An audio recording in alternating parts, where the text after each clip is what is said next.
Just when you think the sports world might catch a break, college football gets thrown another curveball. It's college football and XFL discussion today with Tony Stenulson on this edition of Gridiron Gallery.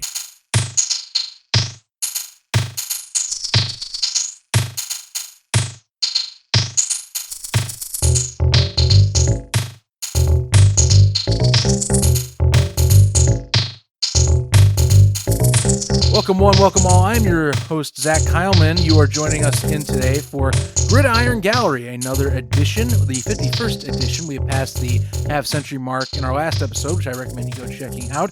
But for this edition of Gridiron Gallery, we are going to be discussing the ever-changing world now of college football, as the Division I Power 5 conferences really have had to make some crucial decisions in recent weeks, as the Big Ten and PAC-12 have both decided to postpone their seasons. Meanwhile, the Big 12, ACC, and the SEC are charging ahead, saying that they will change as the ever-changing COVID-19 world changes around them. Joining me in today is Tony Stenulson, who frequents the show quite often with another colleague of ours, Michael Grimberg. I bring him in because, if many of you might not know, Tony is very much the avid Ohio State Buckeyes fan. So if I'm going to be consulting anyone about Big Ten football in particular, I'm going to be talking to Tony.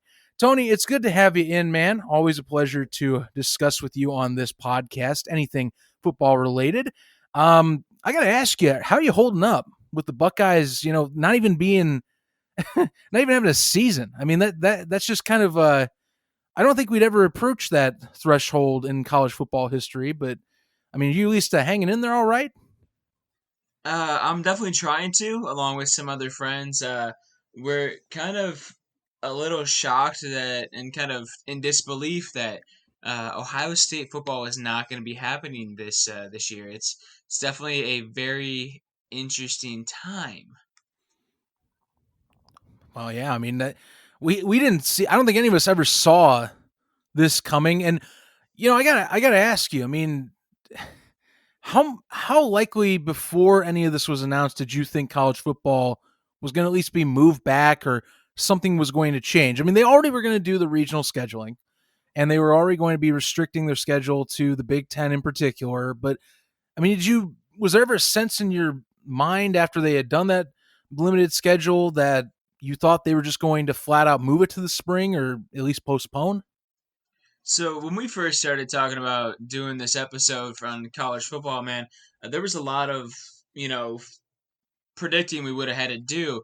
And honestly, the one I didn't really look into was the fact that they would cancel, or in this case, postpone the season, or at least try to postpone it to the spring.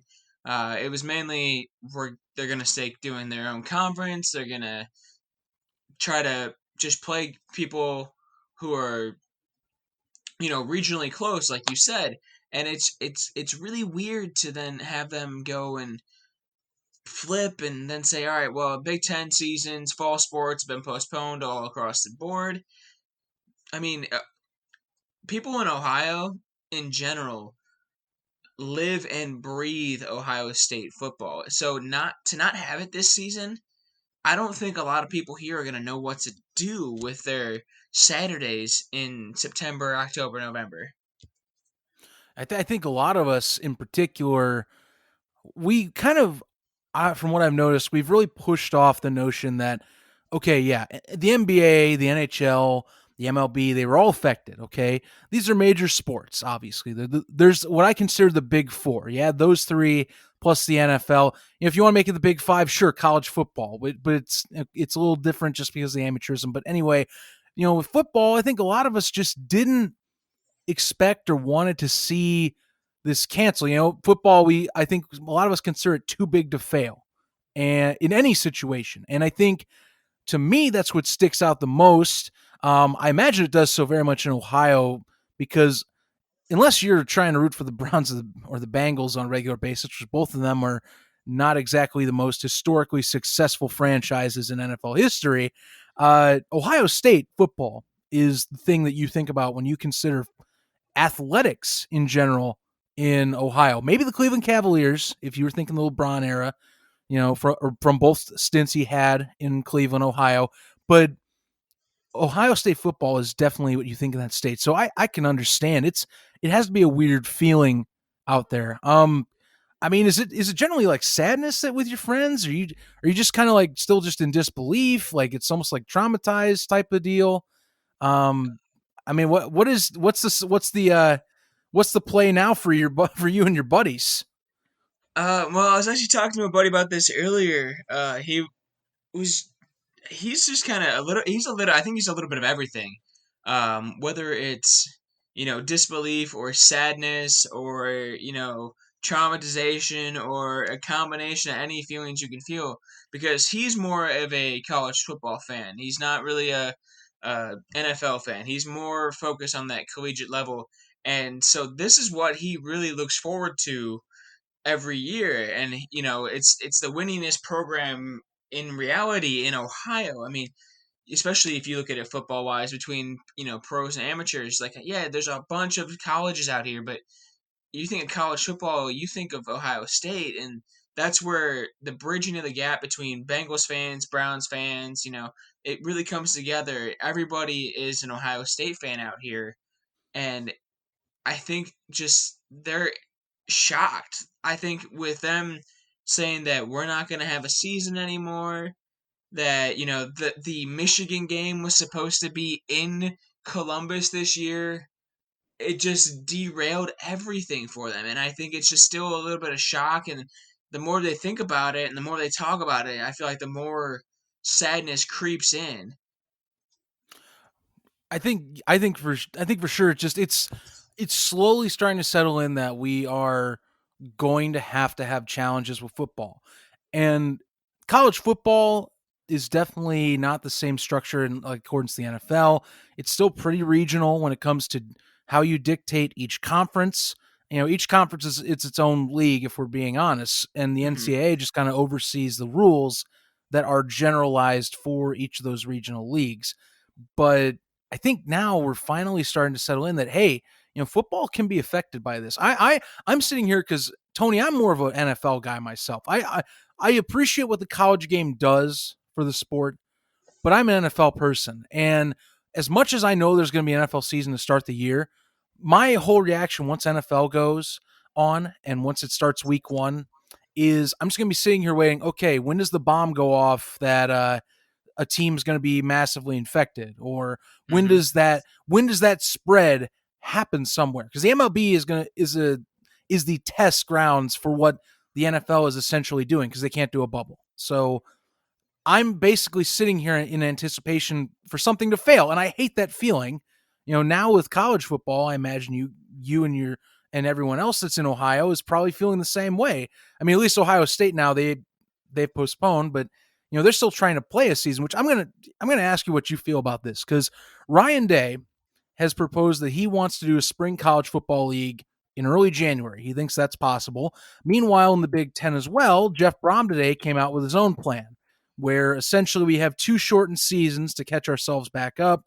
One of the seasons starts on February 27th. If he were to follow his plan, it'd be about 6 to 8 weeks. And then it would be a late start of a season for the fall year of 2021 in October. So, I got to ask you first, do you think a spring version of college football can even work with many of these top prospects having to get ready for professional football at this point?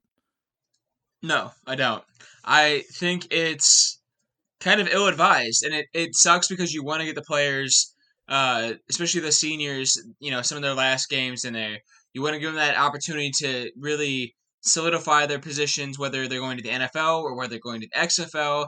You really want them to showcase every skill set that they have, but at the same time, I'm thinking also of the freshmen, the sophomores, the juniors who then you do a spring season, you get those looks in the spring time, and then you pretty much have to turn right back around to do summer workouts to get ready for the fall season to trying to maintain your GPA and be a student athlete. And that to me causes me a little bit of anxiety for them because being a student athlete is tough. I mean, you have to balance everything. Everything has to be planned out. You have to have a schedule for everything around practice, around school, around even just trying to factor in trying to have a social life.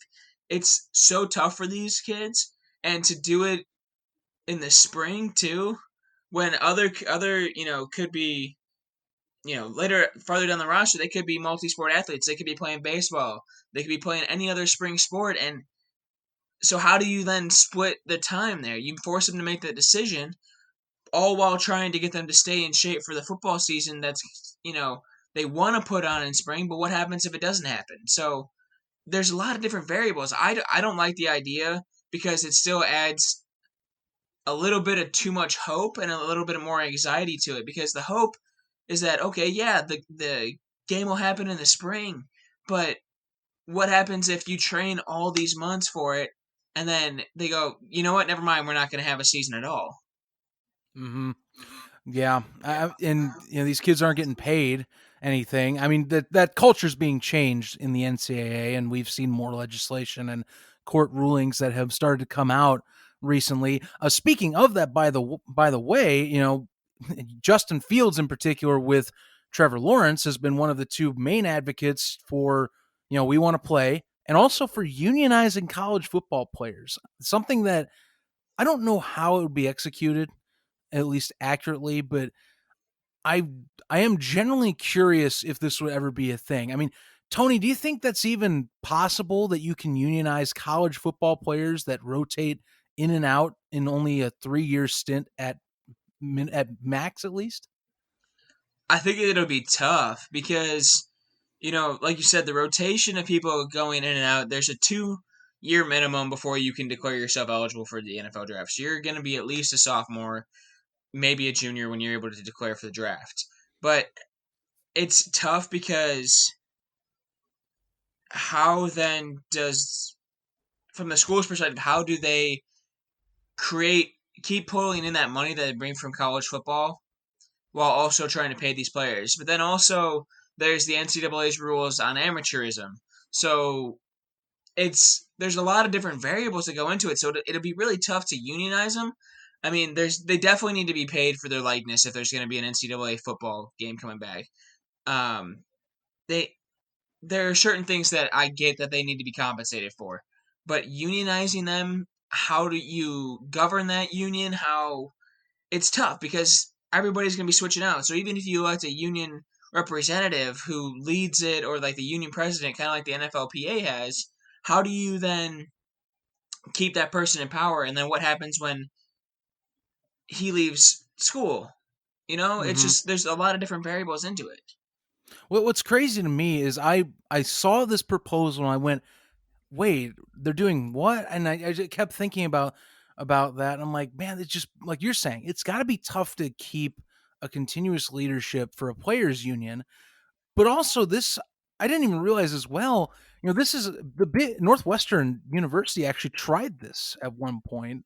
Really? Um, yeah, I didn't know this either. It must have been lost in kind of the football news pieces. But back in 2014, it looks like they had tried at one point to unionize the school, unionize at least college football, at least for their team. It's just that at that point it fell through, but that's also because I think the talks back then for paying players weren't as strong. But now we're not only at a crossroads with how players are going to be paid, because eventually they're going to get compensated for some sort of at least money form, whether it is advertising, whether it is for endorsements in their local markets or areas. That's going to be coming up. But you know, to accelerate that, obviously, COVID-19 having the effect of canceling football seasons and showing that players don't have as much of a say, that really has kind of surprised me how much this has accelerated these talks even further. It's the college football landscape is going to be changed not only for the near future, but I would imagine this is definitely a turning point for a decade plus down the road type of repercussions for a union. Um, I Yeah, just don't know how you do absolutely. it. That's the only thing. I just I think I mean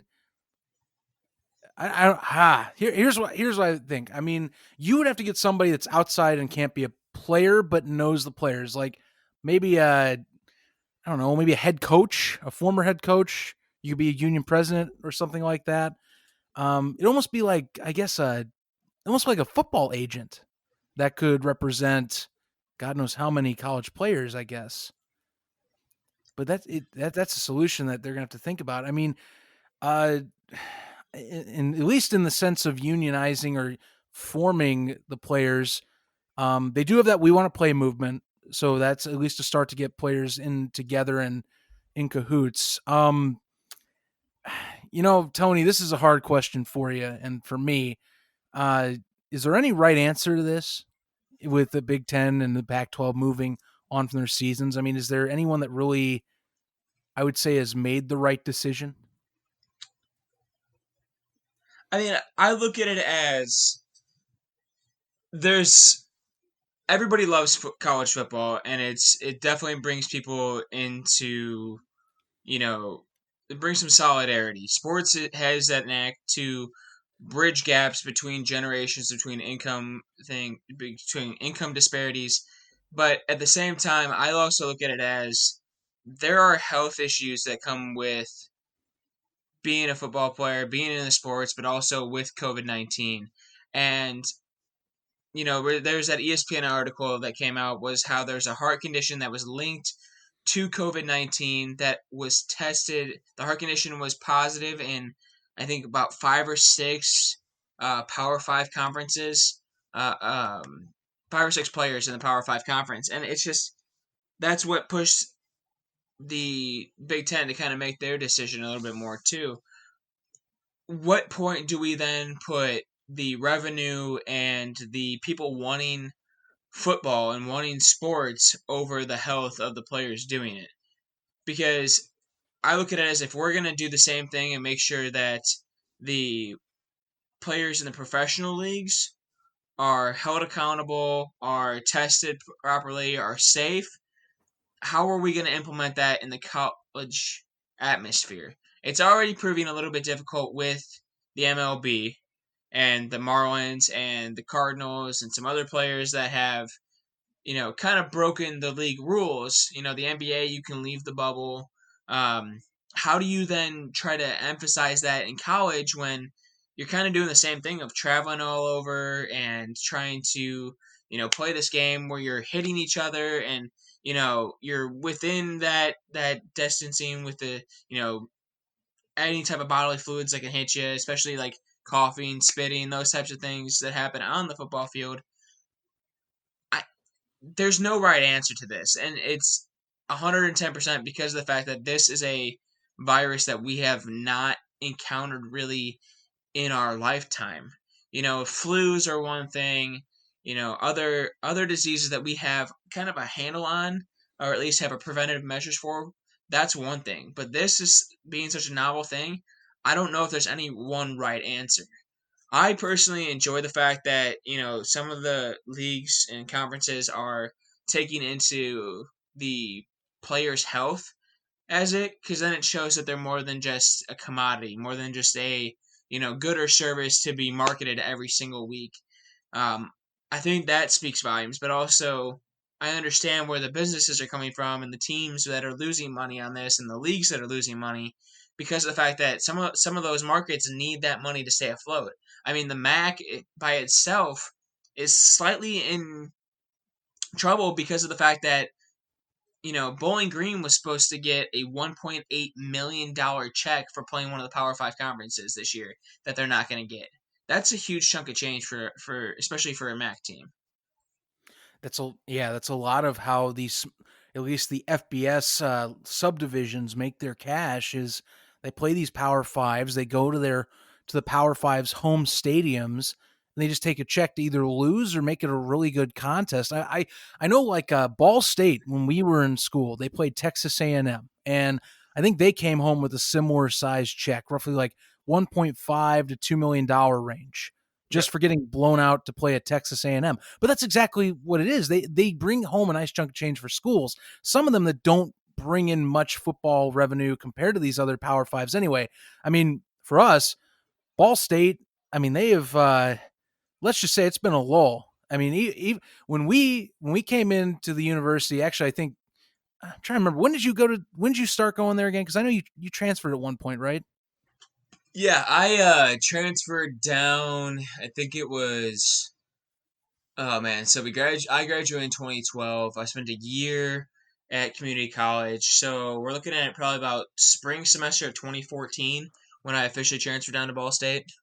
Oh, okay, well then never mind. That's the same year that I actually came there after graduating from high school. So I I need to get those facts right again. But and just also because to double check, because before before we arrived there, you know, Ball State had a bowl eligible team that went 9-3 with a wonderful quarterback by the name of Chris Wenning. Best Keith. last name. Wait, Keith? Keith Yeah, that's Wenning. right. Yeah, that's right. Thank you for getting me that correction there. But Keith Wenning, man, best last name in college football that you could have. And that school has not had a successful college football team since. I mean, this is a school that also has never won a bowl game. Yeah. To put that in perspective, so it's a total hot or cold scenario every year for fans. There's no loyal fan base like Ohio State or Michigan's of the world that'll come to any game no matter what the circumstance. So, the subdivisions need the cash. And something you brought to me, Tony, and I want you to elaborate on this here. Just the fact that football funds a lot of these other programs Hmm. that are on college campuses, and that's the one thing I think that, if I'm going to argue why it's a bad idea to cancel these seasons, it's that you lose all that revenue, not only for the sports, but the communities themselves. Yeah, it's tough because it's gonna bring capital in for the universities, um, and they can use that how they see fit when they bring in that revenue. So they could put it towards football scholarships, or they could put it towards baseball scholarships, or they could put it towards improving the university as a whole. They have that power to kind of use that revenue that comes in, and it's tough because what happens when that revenue is not coming in, so you can't then you know honor those scholarships, whether it's football or whether it's a different sport. I don't. That would be my one point of arguing for having these seasons, because a lot of programs rely on football to bring in the money so that way they can then allocate it towards other areas that may need more help. Because especially at like Ohio State, that stadium's going to be sold out 99% of the time. And that money that's going to come in is going to be more than they need for really the football operating expenses, or scholarship money or anything like that. So they've got a little bit of surplus there. So then they put it towards, okay, maybe our baseball team's not as good, so we'll put a little bit more towards that to get better scholarships for some better players, or put it towards one of the women's teams too. It's a lot of the factors go into it, and a lot of money is going through universities that I don't think people fully expect. And some people are like, "Oh, well, we can live, 8 months without football." And I was like, "Yeah, you and me can. I'm not in college anymore. Like, but if I'm a non-football athlete, I'm a little worried.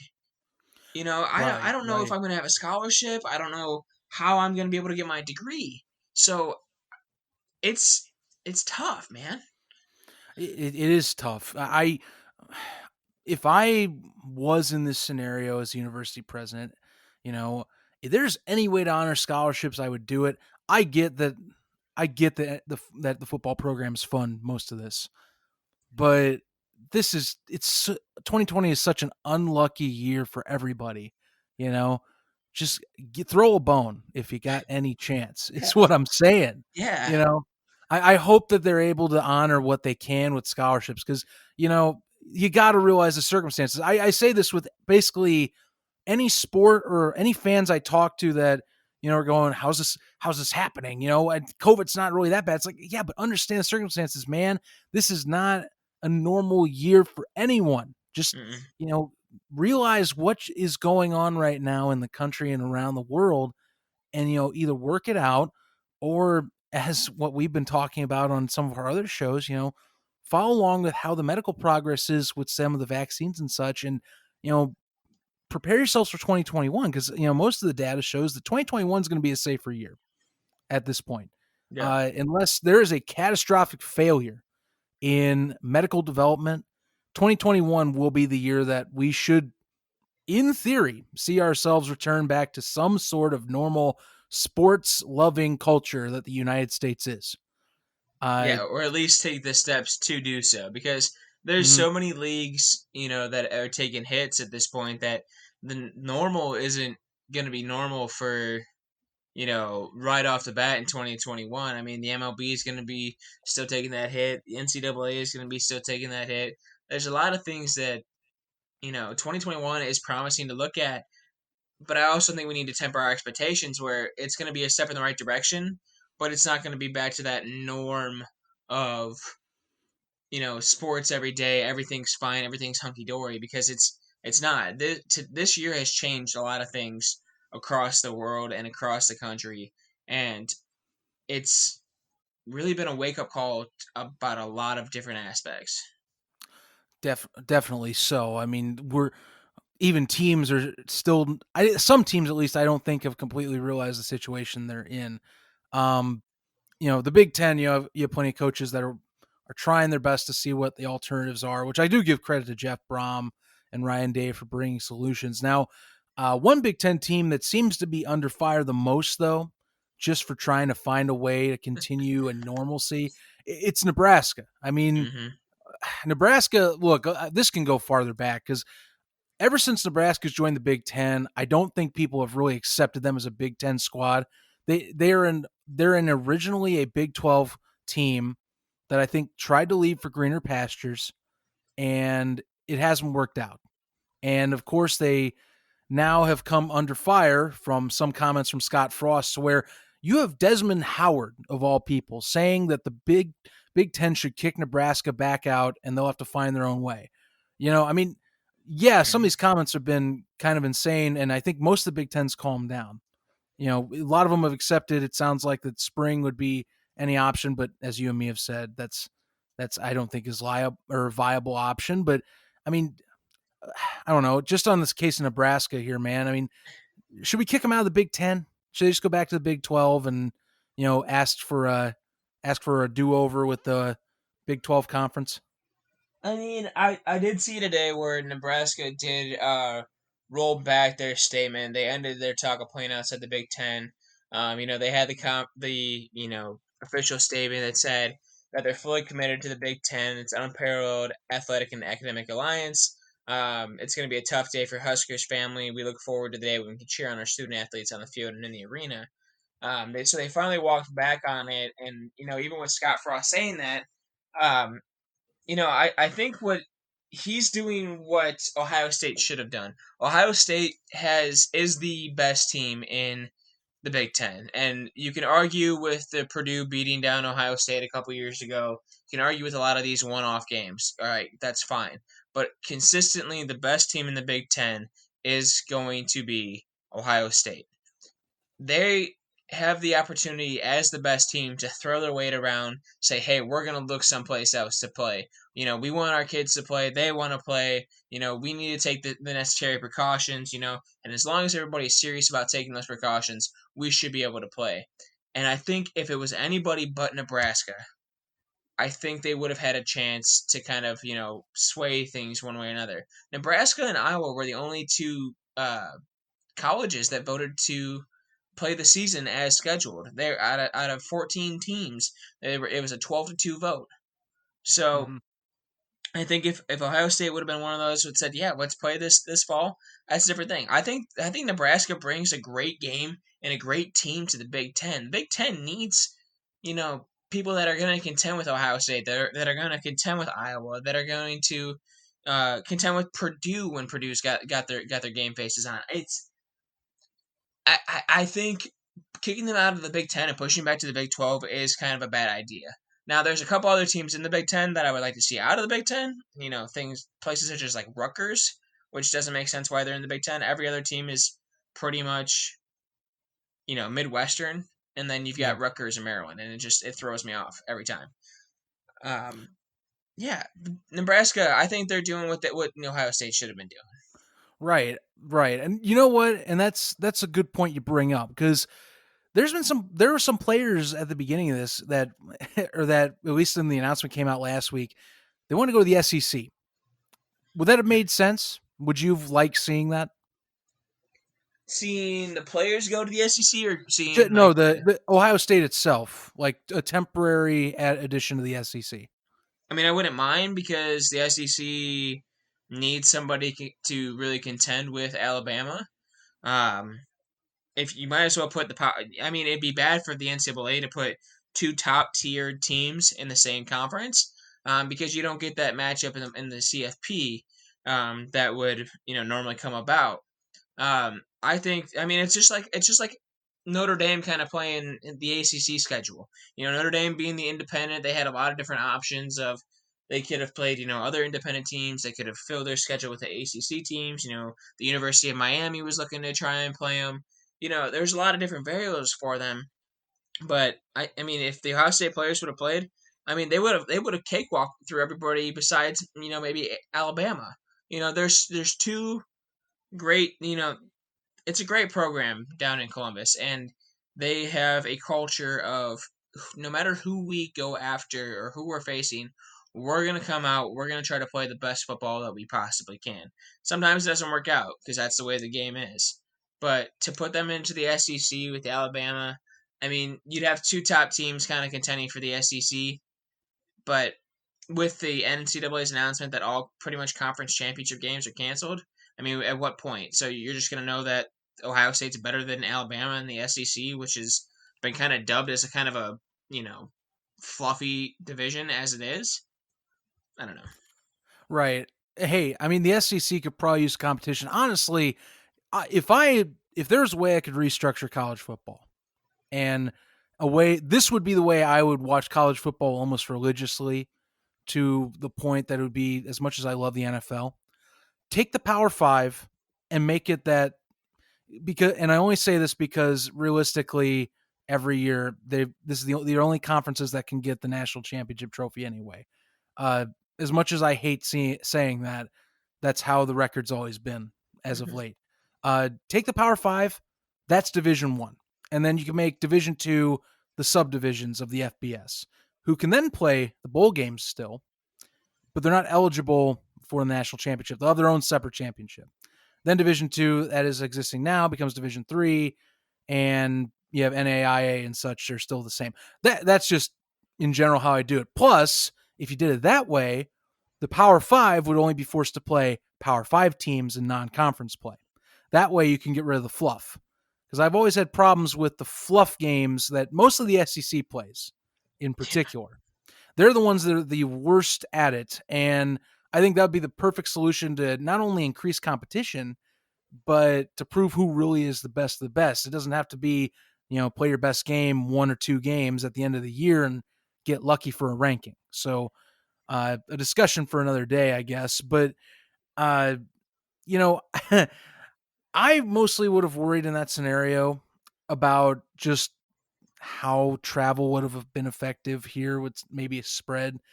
Because if the Big Ten couldn't do a season with regional scheduling, how would that work with Ohio State going there? Which, I mean, it wasn't, Yeah, nothing went too far, but that would be my only thing is, like, if it didn't work with the Big Ten, why would you travel farther? It's my same worry I have with Notre Dame right now with the ACC. yeah, absolutely. You get, Because you don't know what's going to happen. You don't know. It's like it's too many variables, especially with different states having different precautionary levels and different mandates. How do you protect your players? How do you protect the game itself from being all right? Well, now we have 20 kids that tested positive for COVID, and they played in Alabama. So who knows how many people are there because maybe testing's not mandatory down in Alabama, or there's a lot of things that go into it. And you're right, the travel itself, like, obviously you don't want to fly by plane because, well, not only are the players then exposed, but anybody that would be you know, on that plane because would be subject to, type of exposures as well. So they could get it from, other players. They could get it from other people that when they're on the planes. Like it, it's too far of a bus ride to keep these kids on. You're gonna tell me you're gonna take a kid from Columbus, Ohio to Alabama? That's absolutely insane. yeah, I'm afraid that wouldn't work for me either. Yeah. I wouldn't do that. Not a I chance. Not a yeah, I mean, chance. for me, it'd just be like if you're gonna risk it to have any chance of the football team being sidelined by an outbreak, that's a bigger increase than what you were going to do with the Big Ten scheduling. So no, no, thank you at all. But the Big Ten's not going to play till the spring at the earliest, and we've said now, I don't like the idea. You don't like the idea. I don't think it's viable whatsoever. Even with Jeff Brom's plan of doing a shortened 2 seasons in a row, I don't like the idea. So to me, I think that's off the table. Now, what is on the table because of a very much public sale and something I pretty much was really pumped up for was the XFL coming back. And I know that this wasn't really as experimented as much in its original return back in the spring, but there was a college football player that did get drafted this past NFL draft to the Carolina Panthers that, he took that route. Technically the XFL allows eligibility in the college years before your junior season is done to where you could play. This is a situation this year where you're going to have a lot of players that are kind of in the wind. Whether it's the top players that could be NFL eligible, such as Justin Fields or Trevor Lawrence, although Lawrence is playing in the ACC, so it's a little different. Or you have a lot of those that just need more film. Tony, I want to just hear from you. I know we haven't discussed as much XFL together, but just knowing that that's an option possibly if they can get their things right. Would you want to see college players doing that to bump their stock up for the NFL draft? Absolutely. Because it puts a lot of pressure on not only the colleges but also on the NFL to make sure that they're still scouting these kids. It throws a scouting nightmare to not have a collegiate season for the NFL pro scouts. So I think the XFL has some great potential for it. They need players. A lot of the XFL, when that originally folded earlier on in the year, those players ended up then going and getting contracts in the NFL. So I think it's kind of like a developmental league. And I hate to say that because the XFL brings its own unique thing, but it's a developmental league for some NFL caliber players that they might not get in high or in college. They might not, get those looks at. But I mean, there are some undrafted free agents that could go to the XFL and then tear it up, and then they get that big league contract. But I mean, if the XFL is offering a good enough money, I mean, they should definitely take that. But it brings its own, style to it, and I would love to see them because, especially if they love to play the game. Absolutely, man. They get to develop their skills with their peers. And some people in the XFL are a little bit better than, college kids coming out too. So they even get that work ethic too to where they can become better. So I think it's a great idea for collegiate athletes to look at the XFL and be like, "Hey, you know what? I might not be able to get into the NFL because, I don't have a senior season.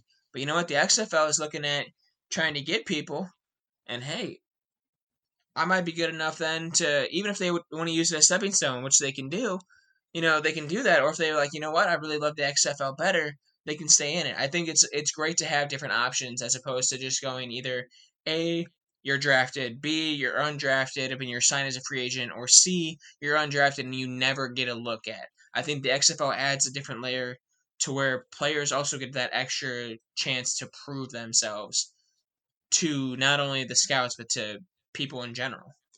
Now, I may be jumping the gun with asking you this and just kind of talking to you about this point because I know you're obviously very much more. I think you're more college football centric than I am for sure.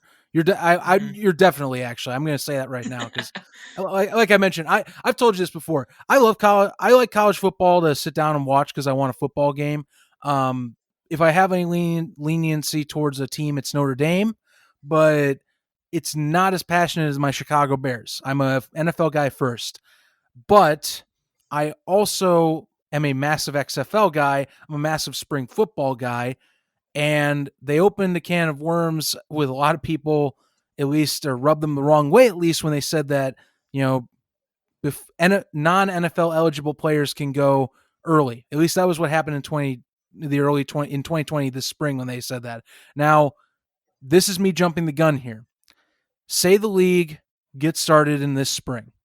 It successfully recruits college players. And I'm talking in droves of like the players that aren't going to be the headliners, but they're going to be players that want to bump their stock up. How detrimental or non-detrimental is that to the college football system? That's huge. Like, that's absolutely huge because the NCAA relies on these kids to bring money in.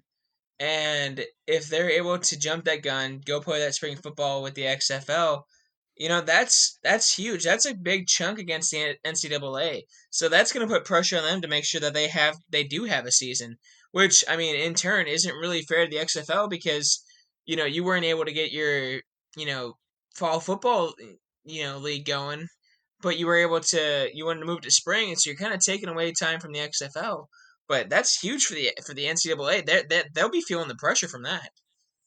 Oh, I bet they will. Would you be more likely to watch the XFL if they had college football talent in there? So I've been bad about watching the XFL, and that's on me because I have been intrigued by the XFL. There's different things in that I have found better than the NFL when it comes to especially like the kickoff, and there's certain nuances. I would definitely be more interested. I mean, if I'm going to watch Justin Fields play, I'd rather see him play for somebody in the XFL than see him play for like the Washington Football Club or um, even really the Browns. I don't want to see Justin Fields back in Cleveland playing for the Browns. I think that wouldn't be good for him. I don't want to see a guy play the professional sport league, in the NFL and just get absolutely destroyed. I want to see a guy grow. I want to see a guy succeed. I don't want to just see, okay, well, there's a guy who's a back, career backup quarterback to, another quarterback. I don't want to see that. I want to see the top level caliber that football has to offer, regardless of it. So yeah, I'd be absolutely more inclined to watch the XFL a little bit more. I kind of find it funny you mentioned the Washington football team just because of Dwayne Haskins being there Hmm. and having to get his career going, and at least trying to figure that out because he's become the new voice of that squad, especially with their whole renaming project, which we can get into a whole nother discussion on that for a different time. Just how ridiculous Dan Schneider has been in not only the process but just his own management of that team and its assets in general. Um, but just keeping on the conversation, you're on track. So you would watch more XFL, and I'm not guilt tripping you, by the way. If you don't watch it, you don't watch it. Just saying. Um, so you'd be more likely to watch if there was college talent. Now, this is something I want to ask you as well. Do you think a top prospect going into college would be more likely to go to the XFL because of the cash and the professional coaching and ex NFL talent, or would they be more likely to go to the college football scene because it's larger scale, at least for the time being? I think it would be XFL, especially if we're talking cash. A lot Really? of Okay. players come from, not some players come from a not so good income level. They go and they choose football to get that kind of step ahead in life, and then you can't really pass up learning from some of the NFL talent that coaches or owns or is involved with the XFL. Absolutely, I would go. I would take the experience. I'd take the cash. I mean, it's got to put pressure on the NCAA to make a change at some point, and I think the XFL is the best league to do that. But I go for the cash, man. I'm looking at these players. I know, knowing knowing of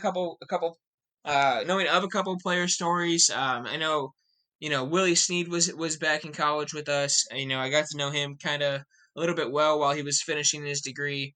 Um, they do it for other people. They do it so they can help their parents. They do it so they can you know, succeed, get that money, get that experience, and live their dream. And I think the best way to do that is honestly go to the XFL. The collegiate scene only gets you so far, especially if you're only recruited by a couple of schools. If you're not recruited by a big name school, you might not never make it into the NFL from the collegiate route. You might do that when you go to the XFL. So yeah, absolutely.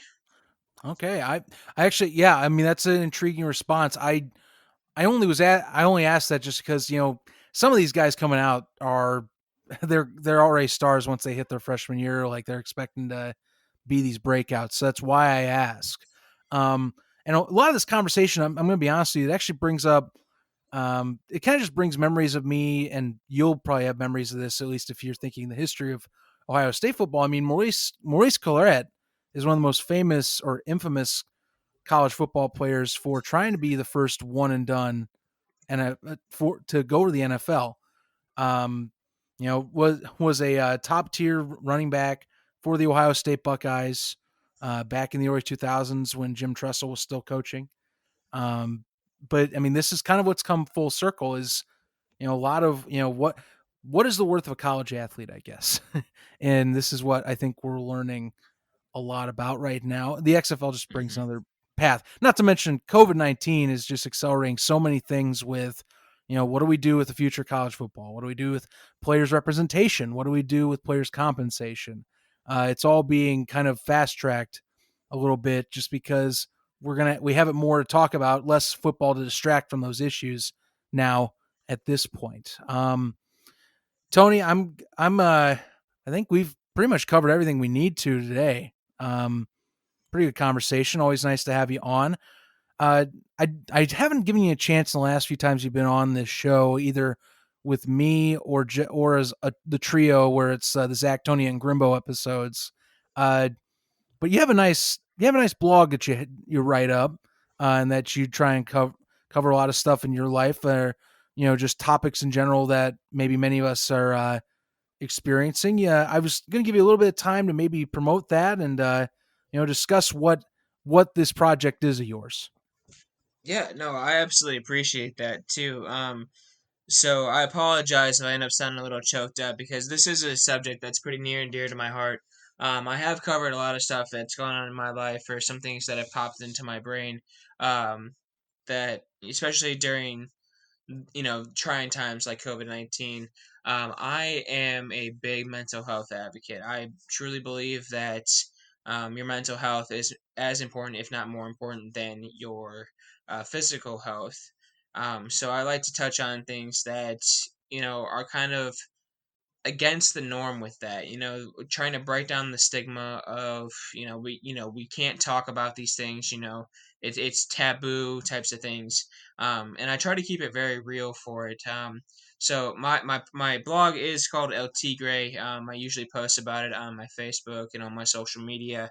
um, I have been bad about posting. Luckily, I was able to get one out about a couple weeks ago now. I usually was trying to do it about every week. And then, a lot of things happen between COVID-19, social justice. A lot of things happen. So my most recent one is kind of catching up on what's been going on in my life. It's it's been a definitely, this subject I think people need to talk more about, because mentally, if you're struggling, it's going to affect a lot of other things in your life. And I definitely speak from personal experiences. There's a couple posts about my backstory. There's a couple posts about my past that people might not have known before reading it. I seem on these podcasts and out in public as this like kind of happy carefree guy, but in reality, I definitely have a pretty low grade form of anxiety. I suffered from depression when I was younger. Still fighting that fight too. That never truly goes away. You just kind of learn how to deal with it. So I think it's just letting people know that they're not alone in this fight. That's what I try to convey with my blog. And so I'm made it a commitment to try and be better about it. But I like you had with the what 2 months off of podcast, man. It's tough when life starts happening. You got to kind of make that time for it and make sure you're focused on it. But also, it's important to sometimes take that step back and try to make sure you're in a good headspace, because I truly believe you can't pour from the empty cup. Yeah, with COVID-19, that's a very good point. And that is partially why I did take that time. Mental health. Luckily, talking about our mental health and at least being able to express ourselves and get our thoughts out in the open has been a lot more of a societal acceptance in the 21st century. So I do appreciate at least what you were trying to do with this blog. Um, for me, I definitely took that roughly a month and a half off just because, I just needed some time to kind of evaluate some things and also just to kind of gather up myself, um, but it's good. It's good to have that open. And honestly, I'm going to tell you, they're good. They're great reads. You and me went to the same high school, went to college together. I actually didn't know some things that you mentioned in there as well about yourself. So, I do, being honest about everything that you've wrote in there, I think it's a pretty strong and very courageous thing there. So, it's good reading, and for those listening, I would appreciate if you go check it out. It's definitely, it's some nice personal conversations Tony puts in there, and definitely some stuff that I recommend you check out. And, if you got some time, read up. That's about the end of our show. Tony, thank you as always for coming on. I cannot say enough having you on here. And we'll definitely have you on once more, especially with Michael again. It was nice to have Zach, Tony, and Grimbo as well back. At least the episodes about the NFL, and those will be catching up more. Yeah, they'll be catching up more, man. I'm happy that we're doing them again still, and I'm happy to be back on and recording with you. But for those out there, if you want to keep following us, as in me or Tony, there's a few ways you can do it. And I recommend you go explore these avenues. For Tony, he's got several ways, but I'll speak here and let you just kind of fill in. Twitter and Instagram are definitely your best avenues to follow what's up in your life. Is that right? Absolutely. I post a lot of things about puppies and different other things on Facebook. So those are for like the feel good. But if we're talking, you know, blog, blogs posted on Facebook, but also it's posted on Twitter. Instagram is mainly just my exploits, like our co-ed softball league, the hikes I take. It's a different break than, Facebook and Twitter. But yeah, those are the two best ways to follow me. I'm more likely on those than I am on Facebook. Fair enough. For this podcast in particular, we're on Facebook, Twitter, and Instagram. Not as much on the Instagram front, trying to get better at that. I am not a great Instagram social media personality, but I've been posting them. You'll know at least when the shows go up. That's all I can say. But you can find all those at ZK Podcast. Otherwise, my personal Twitter, which is where I'm most active at, and I have my most conversations on football and sports in general, that is at Zach Kyleman. Be sure to go over there. That's also, you can see posts, and I'll reshare, of course, the podcast when they're available, and give takes on the XFL and mostly football related topics in general. For myself, for Tony, thank you very much for listening. It's been a pleasure to have Tony on here as always. And, we're in a lot of unique times right now in the landscape of sports. My final word is for all of you, let's just ride this out. We're going to get through this, and we're just going to have to do the best we can and support those athletes that are affected is all I can say. They're the ones that really need the support most right now. Until next time, for Tony Stenielsen, I'm Zach Kyleman saying so long. Thank you for listening in, and stay tuned.